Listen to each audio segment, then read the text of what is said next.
Merci, professeur Marat Fatem Zahra. Merci à tous les organisateurs pour cette initiative. Merci, monsieur le doyen, merci, monsieur le directeur.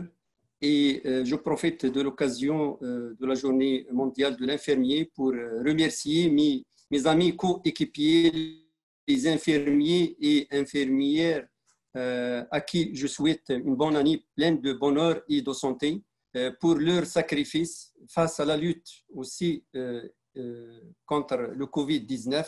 Et je vous dis que l'histoire n'oubliera jamais vos efforts louables. Donc, la modération sera faite avec mon collègue professeur Khalloq. Juste, donc, je vous signale un changement qu'au cours de cette deuxième session, il y aura l'ajout d'une quatrième communication, le rôle de l'infirmier de cardiologie, qui sera présenté par Madame Tahiri Nadia et professeur Reissouni Zineb. Donc, je donne la parole à professeur Khalloq. Mon ami, est-ce que vous m'entendez? Professeur Khalloq? Oui, bonsoir. Bonsoir. Vous m'entendez? Il faut juste ajuster le son, Oussed. On vous entend très loin. Vous m'entendez? Hein? Oui, là, vous très bien. m'entendez? Très bien, oui, très bien. Alors, bonsoir tout le monde. Bonsoir, chers collègues. Bonsoir, monsieur le doyen et monsieur le directeur de CHU. Pour l'organisation de cette manifestation extraordinaire. Donc voilà, on a pu contourner et pour pouvoir se réunir, même à distance. Donc là, c'est le génie humain. Et bien sûr, cette manifestation, c'est un geste envers un groupe de personnes qui travaillent dans la santé. Ce groupe, ce sont les infirmiers qui jouent un rôle très, très important. Et ça... Moi, je ne vais pas trop tarder, mais j'ai un élément très important à dire parce que moi, je m'intéresse beaucoup à l'histoire. Et là, il y avait un jour, un 12 mai 1820, une personne qui était née, Florence Nightingale, qui est née en Italie, qui a fondé la profession infirmière. Il l'a fondée sur des bases scientifiques et il a fait table rase de tout ce qui existait avant dans cette profession. Et voilà, donc ça fait 200 ans maintenant. Et c'est un geste aussi envers ce personnel qui travaille jour et nuit pour améliorer et pour parvenir à donner le meilleur de ce qu'il peut à la population des leçons. Donc, merci pour les organisateurs d'avoir pensé de réaliser une telle journée qui est je dirais, un geste vraiment louable. Et bien sûr, moi, je vais d'emblée passer donc, pour présenter le premier orateur de cette deuxième session. Le thème s'intitule, ou la présentation s'intitule « Infection Covid-19 et imagerie, fondation pour un service de radiologie et rôle du manipulateur ». C'est Madame Manouri Iman, technicien-chef de radiologie au service de radiologie de l'hôpital Mohamed VI. Donc, à vous la parole, madame. Bonsoir tout le monde. Bonsoir, Imen. Vous m'entendez? Oui, oui, très bien, oui. Essayez de partager la présentation. Okay. Pardon.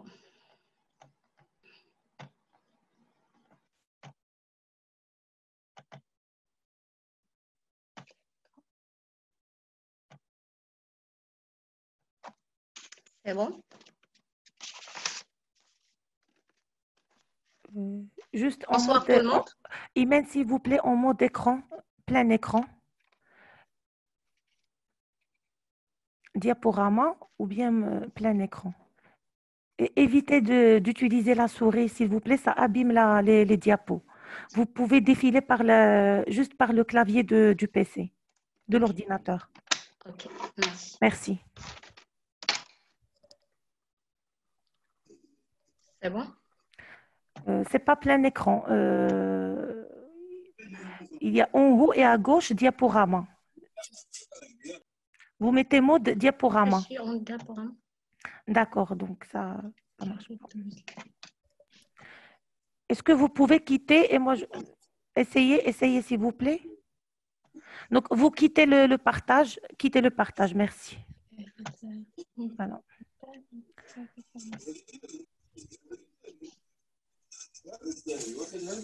العشاء ديال الدابي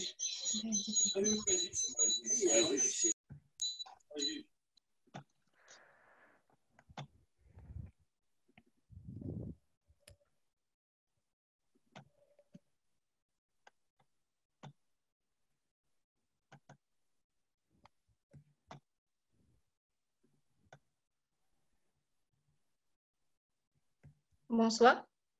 Bonsoir. Merci de quitter le partage, Madame Imen. Merci.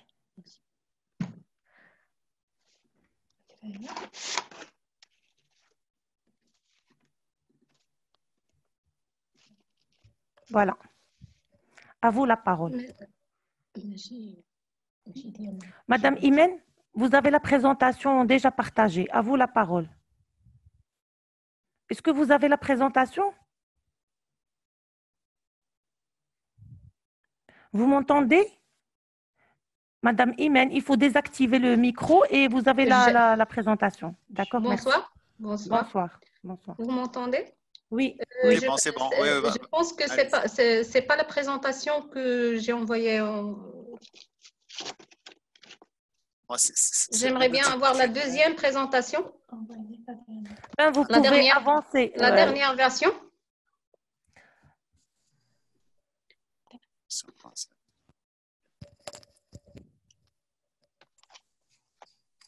Est-ce qu'on peut passer à la deuxième présentation en attendant? Oui.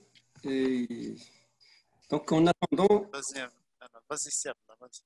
voilà, en attendant, on va passer à la deuxième présentation intitulée Les principes de prise en charge d'un patient COVID-19 en réanimation, qui sera présentée par Madame Samira Tbour et avec professeur Labib Smaïl, donc du service de réanimation Mohamed VI. Donc, Madame Samira, est-ce que vous êtes prêt? Oui. Donc, je ne sais pas, est-ce que… Samira? Oui, Madame Samira. Si tu as la présentation, professeur Mrat. Oui, oui, je l'ai, mais… Donc, il faut juste la contacter. Donc, voilà la présentation. voilà. Voilà. Donc, Madame Samira, il faut juste commenter. Je ne sais pas, est-ce qu'elle est joignable? Oui. Donc, professeur Fatem Zara? Oui, oui. Je sais pas. Il n'est pas joignable? Est-ce qu'on peut… Est-ce qu'il y a Smaïl avec nous? Je ne sais pas. C'est votre mari. Donc, Oui, je suis avec vous, c'est Raté. Je suis avec vous. donc, je vois que Madame Samira, il est injoignable. Je l'appelle tout de suite. Je l'appelle, je reviens. Sinon, c'est vous qui a encadré. À l'autre présentation. Sinon, il faut passer à l'autre présentation pour ne pas perdre le temps, moi, je pense. Oui, oui, professeur Comme, Khalok. je ne sais pas qu'est-ce qu'il en pense, professeur Mrabat, mais Oui, oui, on peut passer. Oui. On peut passer à la troisième présentation. Oui. J'espère que cette fois-ci, ça va marcher. C'est la gestion des voies aériennes chez un patient COVID-19. C'est mademoiselle El Mknissi Raja, infirmière anesthésiste à l'hôpital Mohamed VI. Alors, c'est madame El Mknissi Raja, donc infirmière anesthésiste à l'hôpital Mohamed VI. La présentation s'intitule Gestion des voies aériennes chez un patient COVID-19. Alors, Raja, Madame Raja. Madame Raja, vous êtes avec nous? Oui, je vois. Alors, voilà, donc, Madame Raja, on ne vous entend pas. Alors, il y a un problème de son. Il y a Madame Tahiri qui est prête. Je pense on passe à la quatrième présentation, complication On passe à la dernière. à la dernière présentation Oui, parce que je viens d'avoir un appel. Madame Tahiri, elle est prête. oui, si elle est prête, on passe. Madame Donc, Tahiri, vous êtes avec nous? Oui, bonjour, bonsoir. Merci. Bonsoir. Vous Bonsoir. Bonsoir. m'entendez? Oui, Oui, ça oui. va. Je partage votre présentation. Ah oui, vas-y, professeur. D'accord, merci. Bonsoir tout le euh, monde. bonsoir. Juste avant de commencer, juste une présentation. Madame Tahiri Nadia, qui est infirmière chef cardiologie à l'hôpital Mohamed VI. Il va nous présenter le rôle de l'infirmier de cardiologie. À vous la parole, madame. Merci, professeur Mati. Bonsoir tout le monde. Mes chers collègues, mes chers amis, j'ai le grand plaisir aujourd'hui de participer à la première journée de l'infirmier dans la région du Nord. Je félicite le comité d'organisation pour l'exceptionnel travail réalisé et je souhaite un très bon courage à mes collègues. Là, c'est moi qui j'ai un problème. Excusez-moi, je ne sais pas la deuxième session. Qu'est-ce que c'est? Je commence? Oui, en attendant le plein écran, s'il vous plaît. Oui.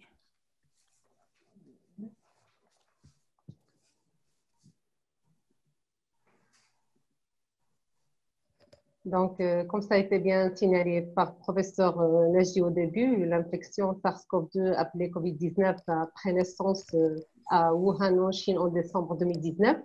Il est à l'origine de pneumonies potentiellement mortelles, déclarée pandémie par l'OMS le 11 mars 2020. C'est un virus de la famille des coronavirus qui ont causé l'épidémie de SRAS en 2002, syndrome respiratoire aigu sévère, et le MERS-CoV-2 en 2012, syndrome respiratoire de Moyen-Orient. Dernier bilan officiel font état de plus de 4,4 200 000 cas confirmés au monde, près de 290 000 décès. Donc, elle a la particularité d'être contagieux, contrairement à d'autres virus, se transmettant essentiellement par contact avec les gouttelettes d'une personne contaminée ou contact étroit avec une personne malade, contact des mains avec des surfaces ou objets infectés. Donc, par conséquent, les gestes barrières et les mesures de distanciation sociale sont indispensables pour limiter la propagation de la maladie. Surtout que jusqu'à aujourd'hui, aucun traitement efficace n'a été prouvé contre ce coronavirus. Le ministère de la Santé publique, en concertation avec le comité scientifique et technique national de lutte contre le coronavirus, a adopté un protocole de traitement à base de chloroquine et de l'azithromycine dès le stade précoce de la maladie.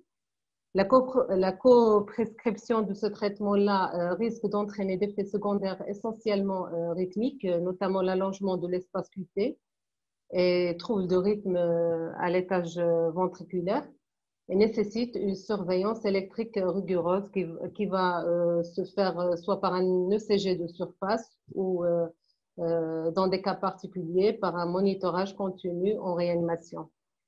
Donc, avant de passer à la réalisation de l'électrocardiogramme, un petit aperçu sur cet appareil, sur l'électrocardiographe. Donc, le premier CG, bien sûr, elle a été découverte par William Einthoven en 1901, qui lui a valu, bien sûr, un prix Nobel en 1924 pour ses travaux. C'est un grand appareil, comme vous le voyez sur le schéma. Oui. Voilà.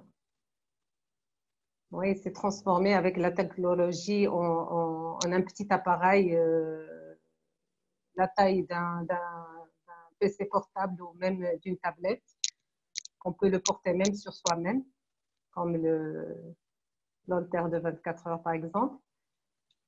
Et donc, on passe à la réalisation de l'électrocardiogramme. Donc, l'ECG se constitue de 12 dérivations qui vont être enregistrées, bien sûr l'activité électrique du cœur. Sur le plan frontal, les électrodes seront fixées bien sûr au niveau des extrémités des membres du patient. Et sur le plan horizontal, ce sont les dérivations précordiales qui vont être, bien sûr, les électrodes vont être fixées sur la poitrine, sur le thorax du patient.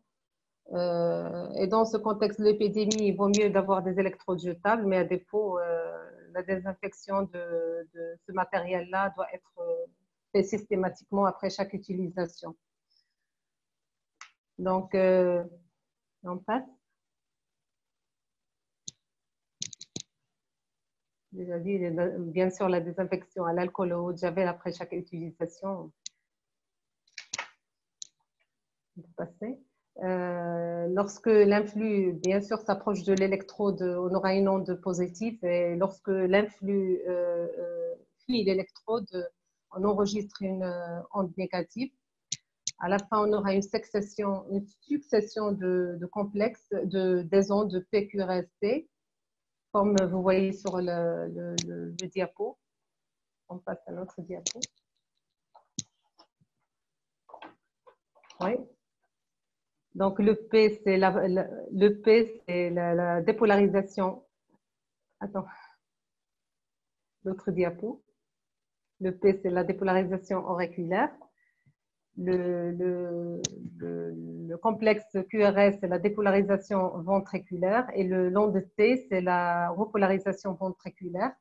Il y a aussi des espaces comme l'intervalle PR, c'est le trajet du signal électrique à travers le nœud auriculo-ventriculaire, incluant l'onde P et le segment PR. On la mesure, sa durée. Oui.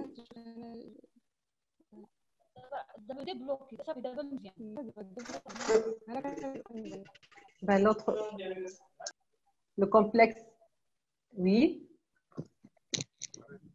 Le complexe QRS, c'est la dépolarisation, comme j'ai bien dit, ventriculaire. Elle dure au moins de 0,06 secondes à 0,10 secondes. Il n'est pas influencé par la fréquence cardiaque. Il y a le segment ST, elle est normale, elle est isoélectrique, c'est un temps de silence électrocardiographique. L'onde T, c'est la repolarisation ventriculaire, normale, pointue, asymétrique et onde dans la plupart des dérivations. Il y a l'intervalle QT. Qui regroupe le complexe QRS plus le segment T plus l'onde T.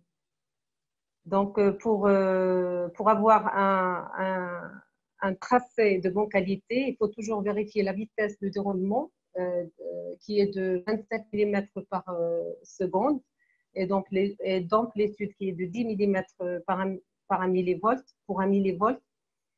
Il faut vérifier que tout est négatif en AVR, sinon une erreur de placement des électrodes. Il faut que l'onde R pousse harmonieusement de V1 jusqu'à V6 et le CG doit toujours porter le nom du malade et la date. Cet examen doit être bien sûr réalisé avant l'administration du traitement à base d'hydrochloroquine et l'azithromycine. Comme on a déjà dit qu'elle a une certaine influence sur l'allongement de QT et entraîne des troubles de rythme à l'étage ventriculaire. Donc, le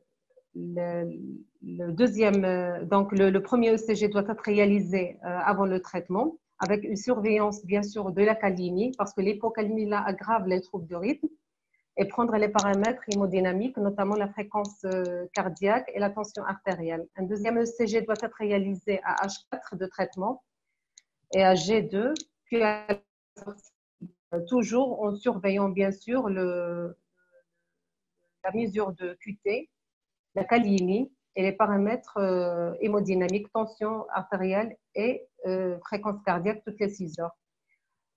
Pour un QT qui est supérieur à 480 millisecondes, il faut chercher bien sûr un avis du spécialiste obligatoirement.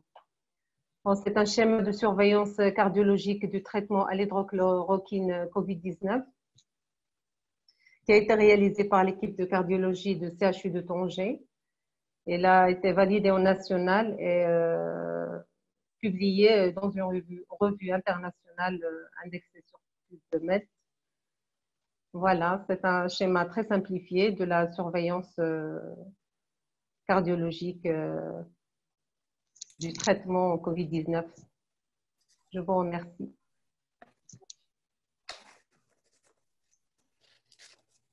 Merci, Madame Taheri, pour cette excellente présentation.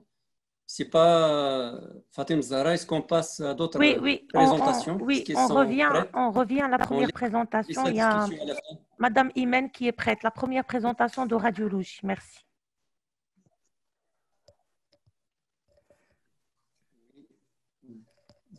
Professeur Khalloq. Donc, en attendant, la première présentation, c'est les infections COVID-19 et imagerie, recommandations pour un service de radiologie et rôle du manipulateur qui sera présenté par Madame Manouri Imen. À vous la parole, Madame. Bonsoir à vous tous. Je suis ravie d'être parmi vous ce soir. J'aimerais bien partager avec vous notre expérience pendant cette épidémie, puisqu'on est, comme vous savez, au premier front avec tous nos collègues pour affronter cet invisible ennemi.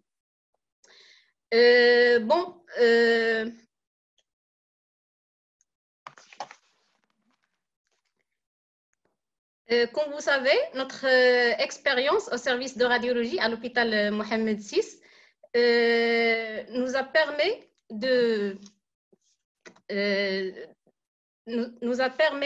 de tirer plusieurs recommandations.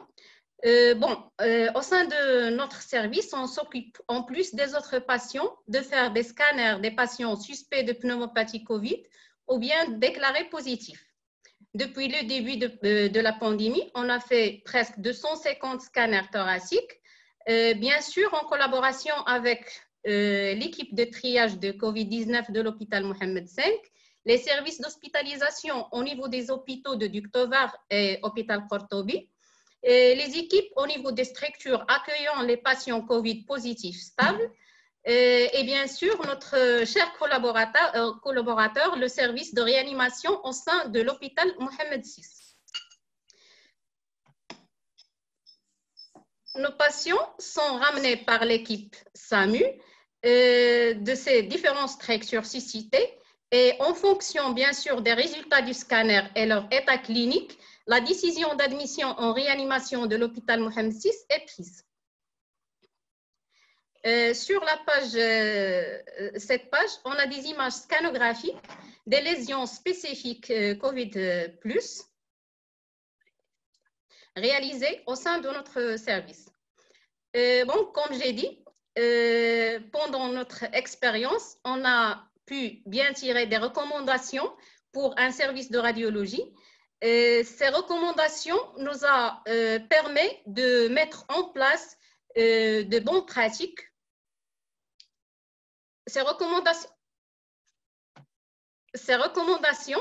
ont comme objectifs principaux, en premier lieu, de protéger les soignants afin d'éliminer toute surexposition qui peut entraver la continuité des soins, de protéger les patients vulnérables tels que les immunodéprimés, les personnes âgées, les femmes enceintes, les nouveau-nés, bien sûr de protéger les patients souffrant d'autres pathologies et qui doivent pouvoir bénéficier de leurs soins courants. Et le plus important objectif, c'est d'assurer la continuité des soins. On va faire un petit rappel des modes de contamination. Comme vous savez bien sûr, le premier mode de contamination, c'est la projection de gouttelettes nasopharyngées. Et puis, la contamination peut aussi se faire par les mains souillées qui vont apporter le virus sur les muqueuses du visage, bien sûr le nez, la bouche et probablement les conjonctives. Il y a aussi plusieurs moyens de protection possibles. Par exemple, le masque chirurgical qui aide à limiter la diffusion des gouttelettes à partir soit du soignant ou du patient. Elle est à renouveler toutes les 4 heures. Il y a le masque FFP2, Filtering Face Space. Elle est très bien pour se protéger, mais elle est très difficile à mettre en place et à supporter pour une longue durée. Il y a aussi les frictions des mains par une solution hydroalcoolique et bien sûr les lunettes de protection qui nous permettent de protéger les conjonctives. Au sein d'un service de radiologie, quelles sont les précautions à prendre pour un personnel en période d'épidémie pour des patients non Covid? Bien sûr, il faut travailler avec un masque de soins en port continu et tout de même bien appliquer les consignes habituelles. Il ne faut pas porter les mains à son visage en cours d'examen.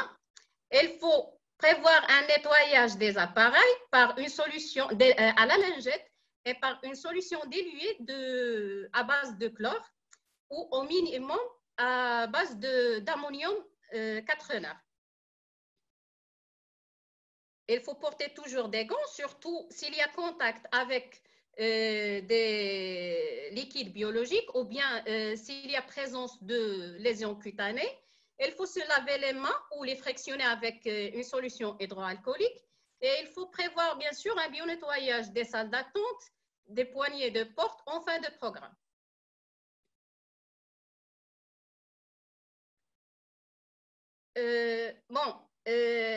Au sein de notre service, on passe soit des maladies qui sont des patients qui sont suspects Covid positifs, qui parviennent de l'hôpital Mohamed V, ou bien des patients qui sont Covid plus positifs confirmés. Les recommandations pour la procédure patient suspect Covid positif doit être supervisée par un cadre ou un médecin référent. L'équipe radiologique doit être prévenue entre 20 et 30 minutes avant l'arrivée du patient, surtout pour avoir un temps suffisant pour s'habiller et pour préparer la salle. Un examen hors urgence vitale, notamment un scanner, doit être programmé en tenant compte du programme existant, de préférence fin de programme, bien sûr pour faciliter le nettoyage de la salle. Le patient ne doit en aucun cas transiter par la salle d'attente ni y patienter. Il faut s'assurer, bien sûr, que l'accès à la salle d'examen soit libre lors de l'arrivée du patient. Il doit porter obligatoirement un masque chirurgical et il doit quitter la structure d'imagerie dès que l'examen termine. Pas d'attente de compte rendu sur place et il faut prévoir une bonne coordination du transport. Il faut bien sûr prévoir au minimum 2 manipulateurs pour gérer le patient, un dédié à la salle dans laquelle se trouve le patient, un autre dans la salle de commande qui doit être isolée de la salle d'examen. Et il faut prévoir un kit d'habillage médical en cas d'urgence. Notre service assure 2 disciplines, la scanographie et la radio mobile. Pour la scanographie, les recommandations pour les médecins et les manipulateurs sont comme suit. Il faut anticiper la préparation de la salle d'examen, préparer l'injecteur, remplir la seringue automatique par le produit de contraste, supprimer tout élément inutile dans la salle. Il faut bien préparer à l'avance le matériel, ça veut dire l'appareillage, la table, de sorte à réaliser l'examen dans les plus courts délais. 2 manipulateurs, comme j'ai dit, sont à prévoir, un à la console d'acquisition et l'autre à la salle d'examen pendant toute la durée de la prise en charge.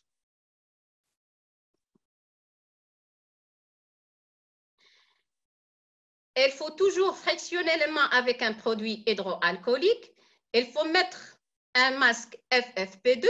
Si nécessité d'installer le patient sur la table d'examen et ou de le perfuser, bien sûr, il faut mettre une surblouse à usage unique à manches longues, une charlotte couvrant la chevelure, des gants à usage unique, idéalement des lunettes protectrices réutilisables après désinfection. Et il ne faut surtout pas répondre au téléphone pendant la procédure.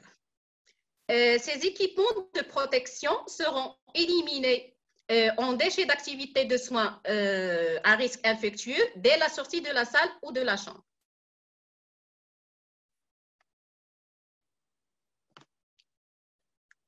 il faut bien sûr prévoir un bio-nettoyage qui doit être ensuite réalisé selon les recommandations des services d'hygiène avec une stratégie active sur les virus selon les normes. Et surtout, respecter le temps suffisant pour qu'il soit efficace.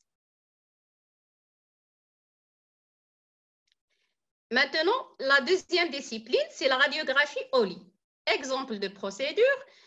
Avant d'entrer à la salle, il faut bien emballer la cassette avec 2 sachets en 15 sens. L'ouverture du premier sachet doit être dans un sens, celle du second dans le sens opposé.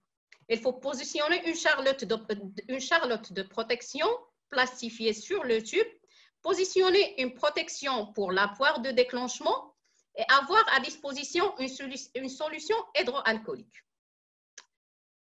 En entrant dans la chambre, il faut veiller à bien refermer la porte.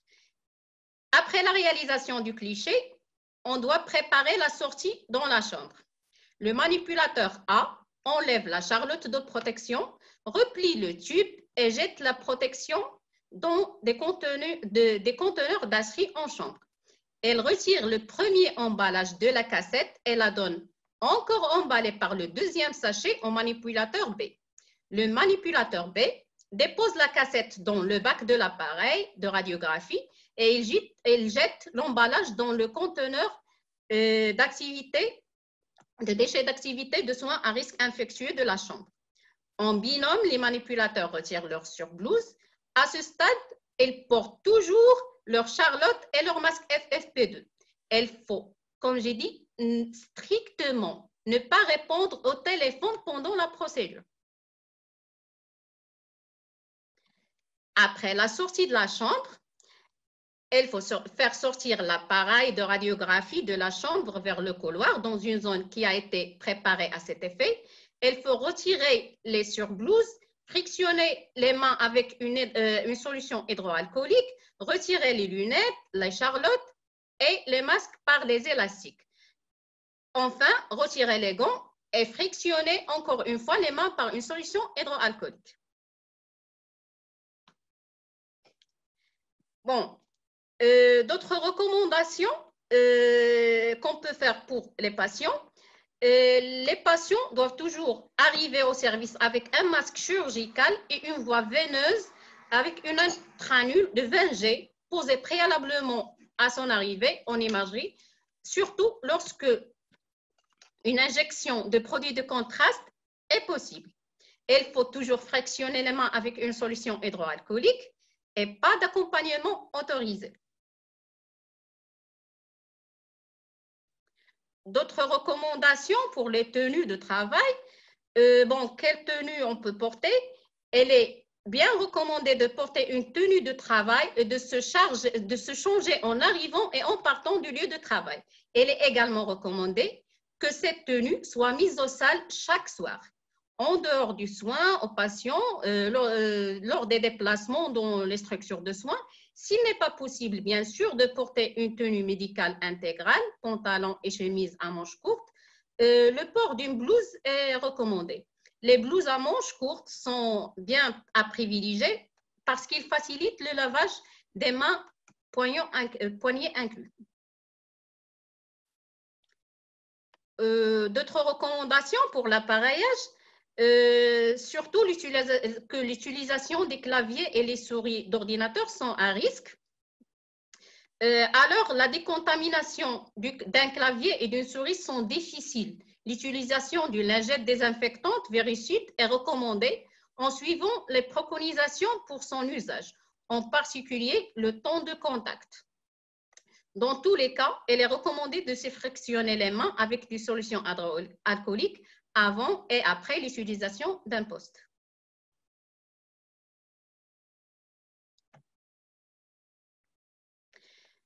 En cas de contact rapproché sans équipement de protection ni précaution avec un cas confirmé COVID-19 positif, quelle est la conduite à tenir?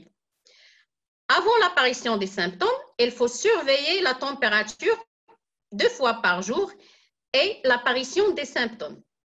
Mettre un masque chirurgical en continu sur le lieu de travail et toujours frictionner les mains avec une solution hydroalcoolique d'une façon rigoureuse et répétée. Si apparition de fièvre ou de symptômes, il faut porter un masque de soins en continu, même en dehors du travail. Il faut arrêter strictement le travail et consulter avec un référent immédiatement. Merci.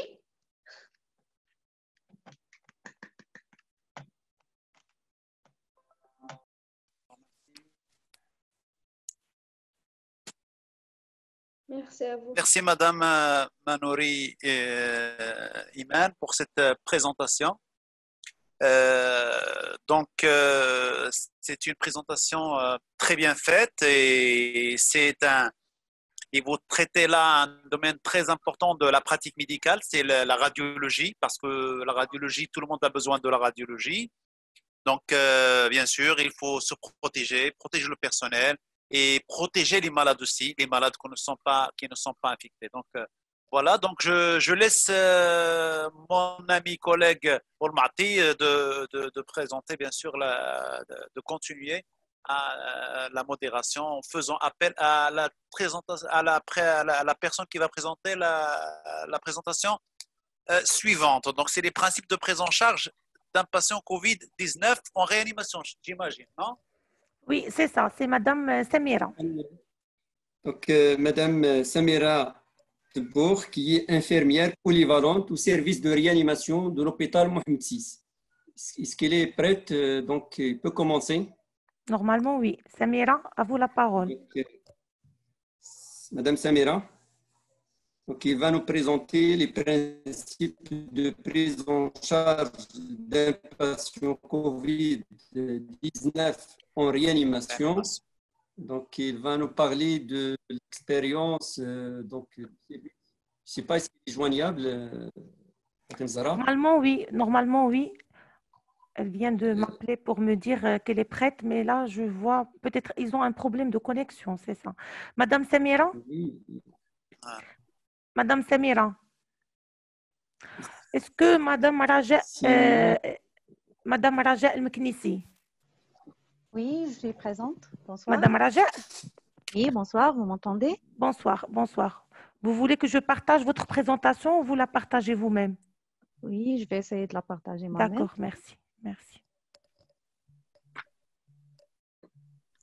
Donc, Madame Raja Meknissi, qui est une infirmière anesthésiste au service de réanimation de l'hôpital Mohamed VI. Donc, si vous commencez, Madame. D'accord, c'est bon.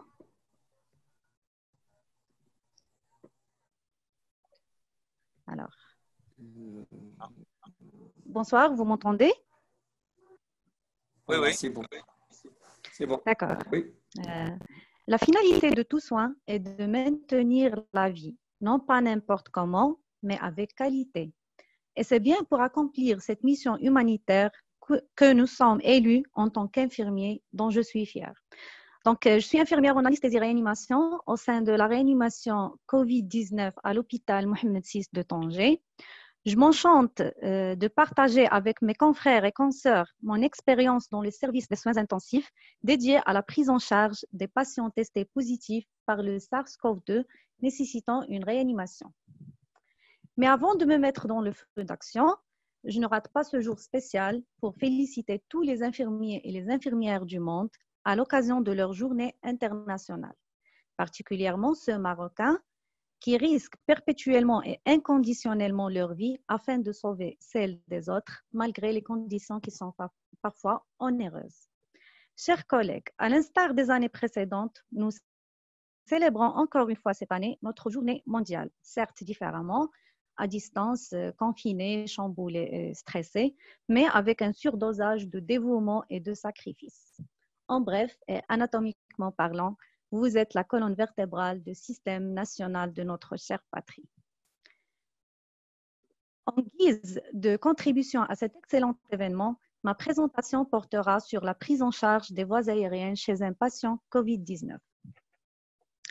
Nous allons rappeler les particularités des procédures d'intubation et d'oxygénation chez un patient en isolement. Le patient doit être en isolement air et contact. Si le patient présente une détresse respiratoire secondaire à une infection possible ou confirmée au nouveau coronavirus SARS-CoV-2, la prise en charge doit avoir lieu au mieux dans une chambre à pression négative ou à défaut avec une ventilation suffisante. La porte de la chambre doit être maintenue fermée et surtout ne pas utiliser la climatisation. La prise en charge symptomatique de la défaillance respiratoire chez ce type de patient poursuit un double objectif: délivrer les meilleurs soins aux patients tout en protégeant le personnel soignant du risque de contamination. La tenue vestimentaire portée est bien importante. Le personnel soignant doit porter une combinaison, des lunettes de protection, des gants, des bottes de protection des pieds et des surchaussures. Juste une précision importante à signaler, les deux personnes présentes dans cette présentation ne sont pas habillées correctement. C'est juste pour la démonstration. Il faut préparer tout le matériel nécessaire avant de rentrer à la salle, à savoir le matériel d'intubation, un masque facial transparent, un laryngoscope, des sondes d'intubation, des sondes d'aspiration avec les raccords, des guides d'intubation, notamment le guide d'Eichmann, la fixation de la sonde d'intubation et, si possible, un système clos à installer juste après l'intubation. Et bien sûr, préparer tous les médicaments nécessaires pour l'anesthésie et la réanimation. Pour l'humidification des gaz, préférez les filtres échangeurs de chaleur et d'humidité à l'humidificateur chauffant. Alors, on met deux filtres antibactériens hydrophobes, un entre la sonde d'intubation et la pièce en Y du respirateur, le deuxième entre la partie expiratoire du circuit et la valve expiratoire. L'intubation doit être réalisée par un praticien expérimenté. Il faut également diminuer le nombre du personnel soignant dans la chambre. L'objectif est de minimiser le risque de contamination. Selon les données actuellement disponibles, il n'est pas recommandé d'utiliser les lunettes à oxygène car ils favorisent l'aérosolisation et la dispersion des particules virales dans l'environnement, mais plutôt d'utiliser un masque facial avec réservoir tout en limitant au maximum le volume d'oxygène délivré. Concernant la préoxygénation, si le patient est très hypoxémique, il peut être bénéfique de sécuriser la procédure par la ventilation non invasive. Si c'est le cas, il faut suivre certaines précautions car la VNI expose à un risque plus élevé de contamination. D'abord, il faut bien appliquer le masque, le raccorder au circuit du ventilateur. Ensuite, démarrer la ventilation. Le respirateur est réglé de la manière suivante. La FiO2 est à 100%. Les pressions d'insufflation sont modérées afin d'éviter le risque de fuite. On peut proposer par exemple une PEP de 0 à 5 et une aide inspiratoire de 8 à 10 cm d'H2O. Il faut éviter la ventilation au ballon, sauf si le patient désature au cours d'une intubation difficile. L'induction doit être réalisée à séquence rapide avec une curarisation profonde afin d'éviter un éventuel effort de taux qui favorise la dispersion des particules virales et augmente le risque de contamination de l'opérateur. Une fois l'induction réalisée, il faut encore une fois faire attention à l'ordre avec lequel on fait les choses. D'abord, arrêter la ventilation et attendre l'annulation des débuts sur les courbes du respirateur, puis enlever le masque. Et pour l'intubation, il est intéressant d'utiliser un vidéolaryngoscope afin de ne pas trop rapprocher des voies aériennes du patient. À défaut, on peut utiliser un laryngoscope à usage unique ou bien un laryngoscope standard avec une lame métallique. Une fois le patient intubé, il faut d'abord gonfler le ballonnet, brancher le malade, puis démarrer la ventilation. La vérification de la bonne position de la sonde d'intubation se fait par la capnographie. Sinon, on se base sur le degré de soulèvement des deux émissions thoraciques et sur l'aspect des courbes au niveau du respirateur. En cas d'intubation par un laryngoscope standard, il est proposé de monter la sonde d'intubation sur un guide d'Eshman. Ceci va permettre à l'opérateur d'accéder à la glotte tout en restant éloigné de la tête du patient. Pour la procédure d'aspiration et de prélèvement bronchique, idéalement, il est préférable d'utiliser un système d'aspiration clos. À défaut, on peut utiliser un système d'aspiration standard. Avant de débrancher le circuit pour aspiration, il faut d'abord oxygéner le malade par une FiO2 à 100% pendant 1 à 2 minutes, arrêter la ventilation jusqu'à l'annulation des débits sur le respirateur, débrancher le malade, puis introduire la sonde d'aspiration jusqu'au bout distal de la sonde d'intubation, tout en gardant le tuyau d'aspiration clampé. L'aspiration se fait en sortant de la sonde d'intubation. Ce qui est très important à rappeler, c'est l'ordre qu'on suit pour brancher ou débrancher le malade. D'abord, arrêter la ventilation, ensuite débrancher le malade, puis rétablir la connexion avant de redémarrer la ventilation. Ainsi s'achève ma partie. Je tiens à remercier toute l'équipe qui a veillé sur la réalisation de ce travail et je vous remercie pour votre attention.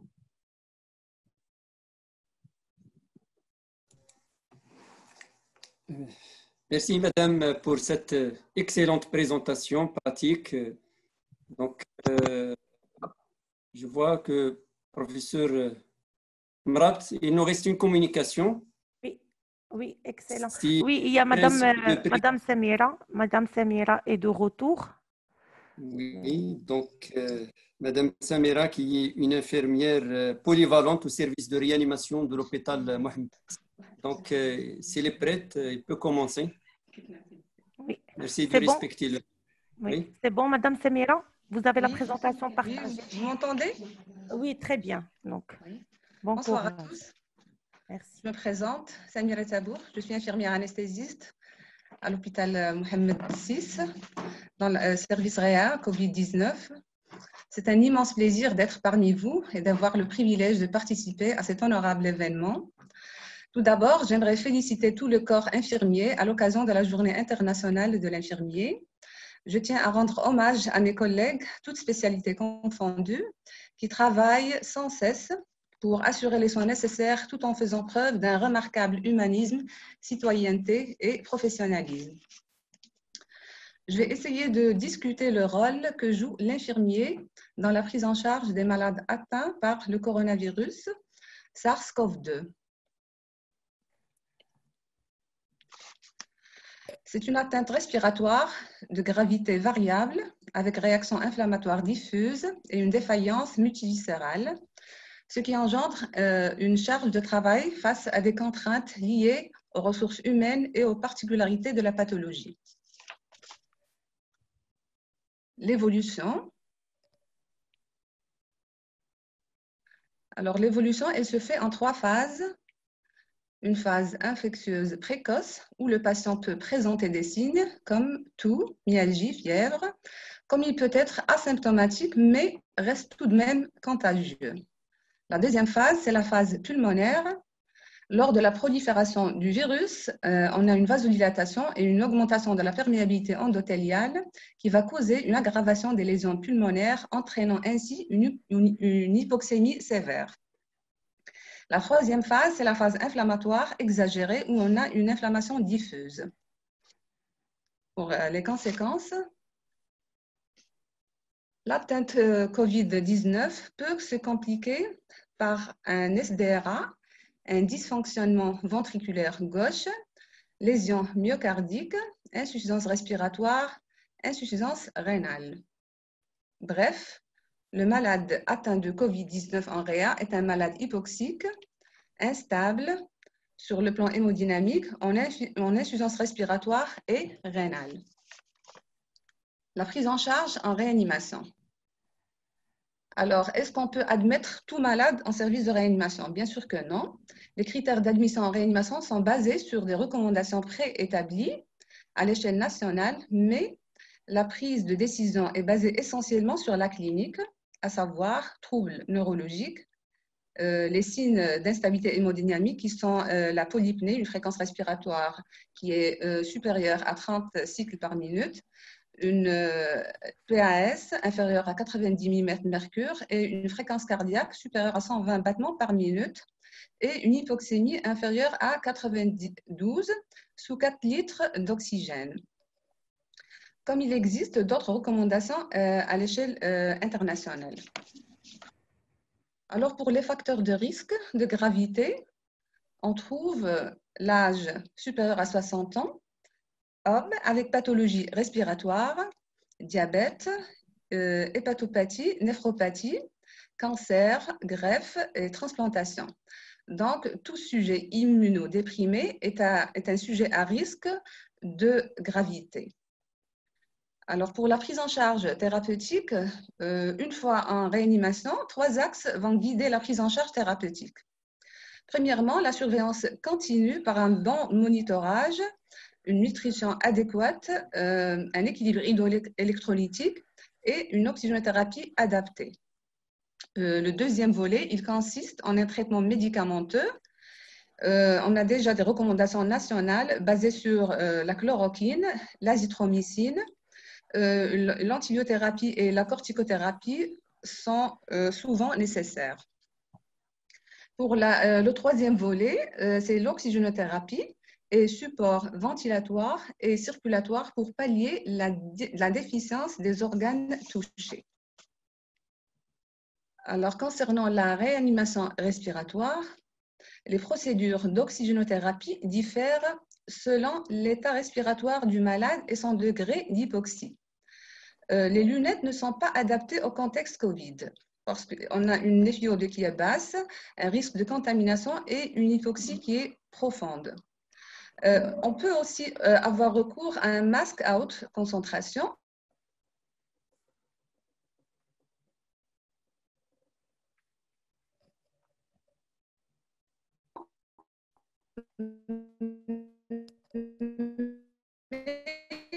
La FiO2,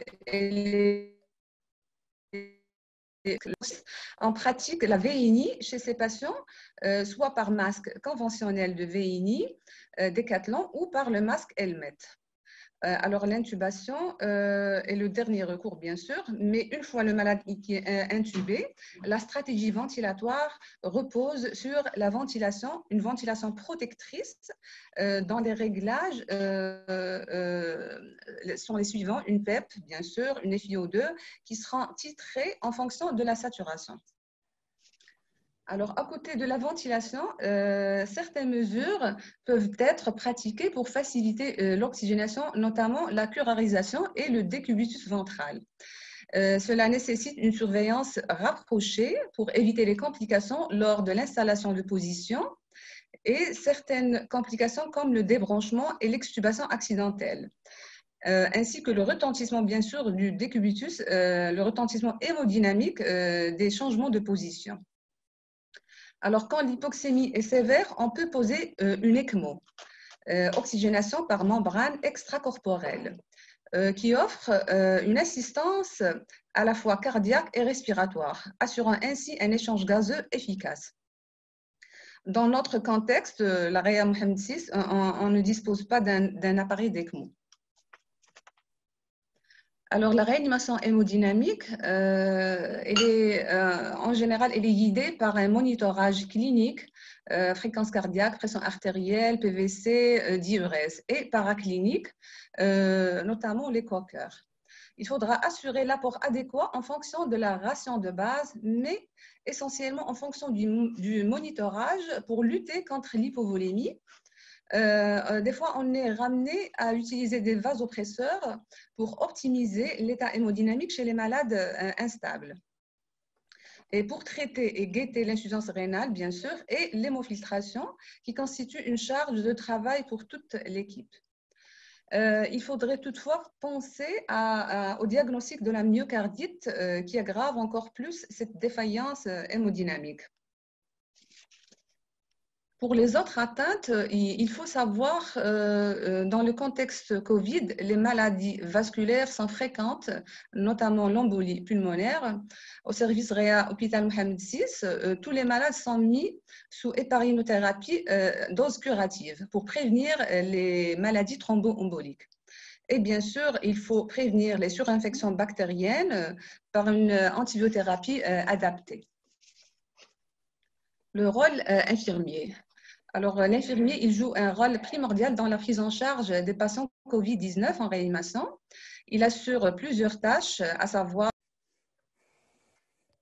voie veineuse périphérique, sonde gastrique, sonde urinaire, monitoring, le nursing, une surveillance hémodynamique, respiratoire et neurologique, ainsi que les prélèvements sanguins, l'ECG, etc.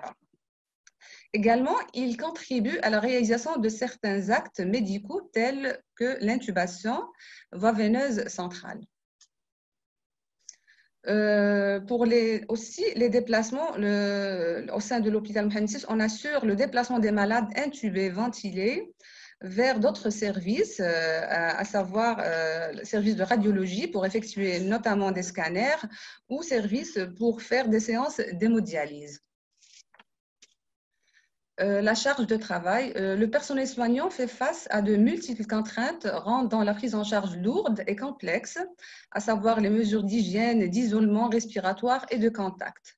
Néanmoins, sa sécurité reste prioritaire. Alors, pour conclure, la prise en charge des patients COVID-19 est très lourde. L'évolution de la compréhension de cette maladie nous a aidé à améliorer notre prise en charge. Donc, l'élément clé de la prise en charge en réanimation est le travail d'équipe qui se base sur la discussion, la répartition de tâches, de soins et de faire un débriefing à la sortie de la zone salle afin d'améliorer la prise en charge de ces patients et de protéger au maximum notre personnel soignant. Je vous remercie.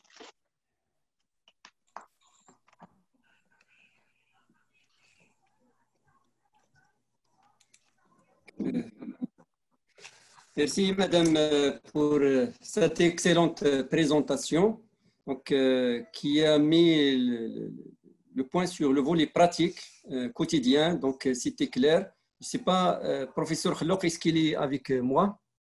Professeur Khloq? Sinon, Fatim Zahra, est-ce qu'on a droit dans... Oui, je suis là, c'est bon. En tout cas, s'il y a des questions il faut les... Maximum voilà. 2 questions, s'il vous plaît, parce qu'on est en retard. Maximum 2 questions pour la discussion. Oui, d'accord. En tout cas, je ne vois pas de questions. S'il y a des questions...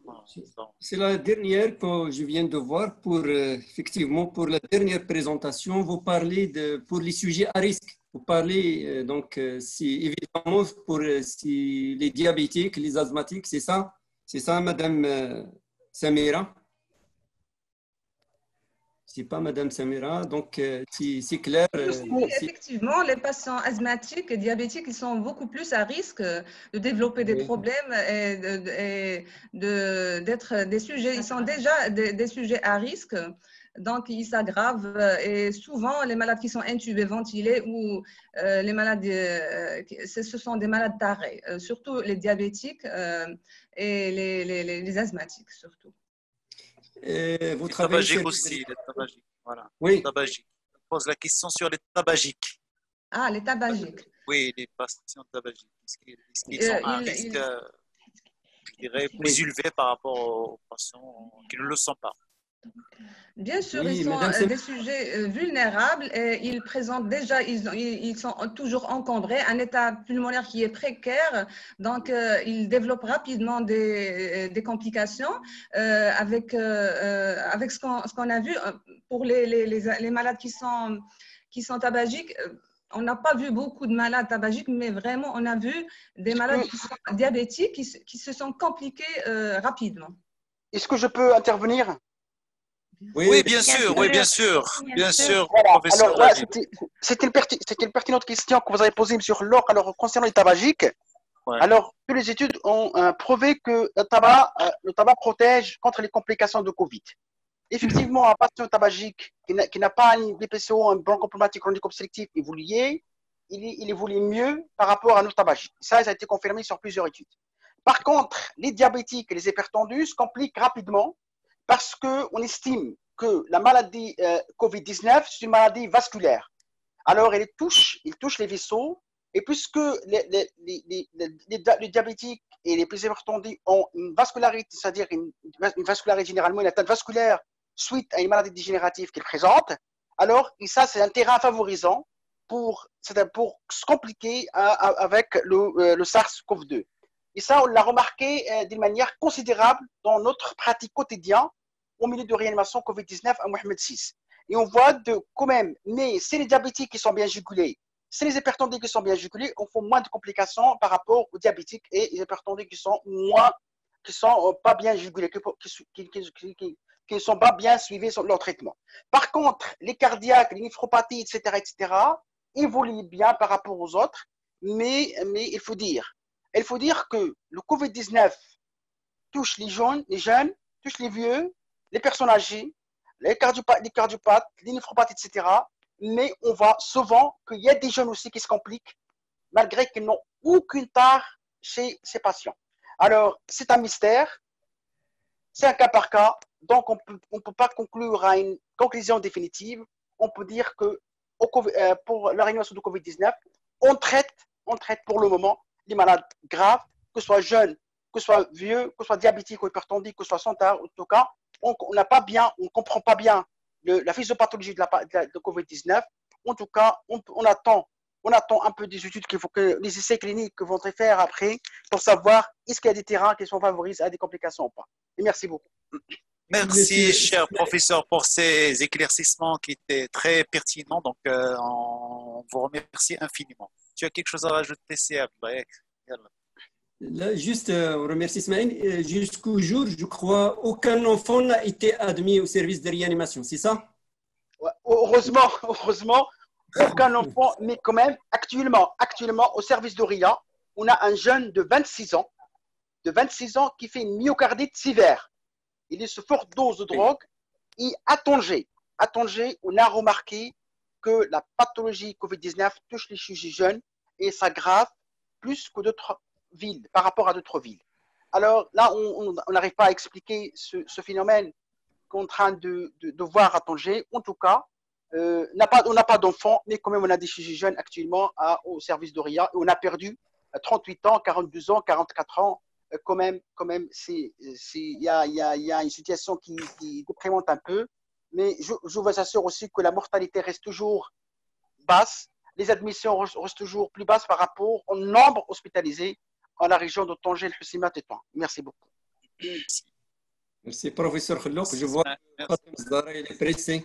Oui, d'accord. Merci Fatima Zahra pour l'organisation. Merci tout le monde. Je vous souhaite une bonne continuation pour le reste du programme. Voilà. Merci à tout le monde. Merci, cher professeur, pour la modération.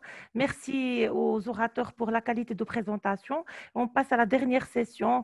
Merci de patienter. On a une excellente présentation à la fin. C'est la présentation de professeur Amouri, comment gérer le stress et comment faire face à la charge de travail dont Madame Samira a parlé. Mais avant de lui donner la parole, donc il y a la troisième session. On va discuter la particularité de certains patients. Si on a tous peur d'attraper une maladie qui est la maladie Covid-19, eux, ils souffrent déjà d'une autre maladie grave qui est le cancer. Donc, comment on peut les protéger d'une deuxième maladie grave qui est le Covid-19? Donc, je donne la parole à mes chers professeurs, les modérateurs, professeur Eid Lelim et professeur Ihsan Mellouki pour modérer cette dernière session. Merci.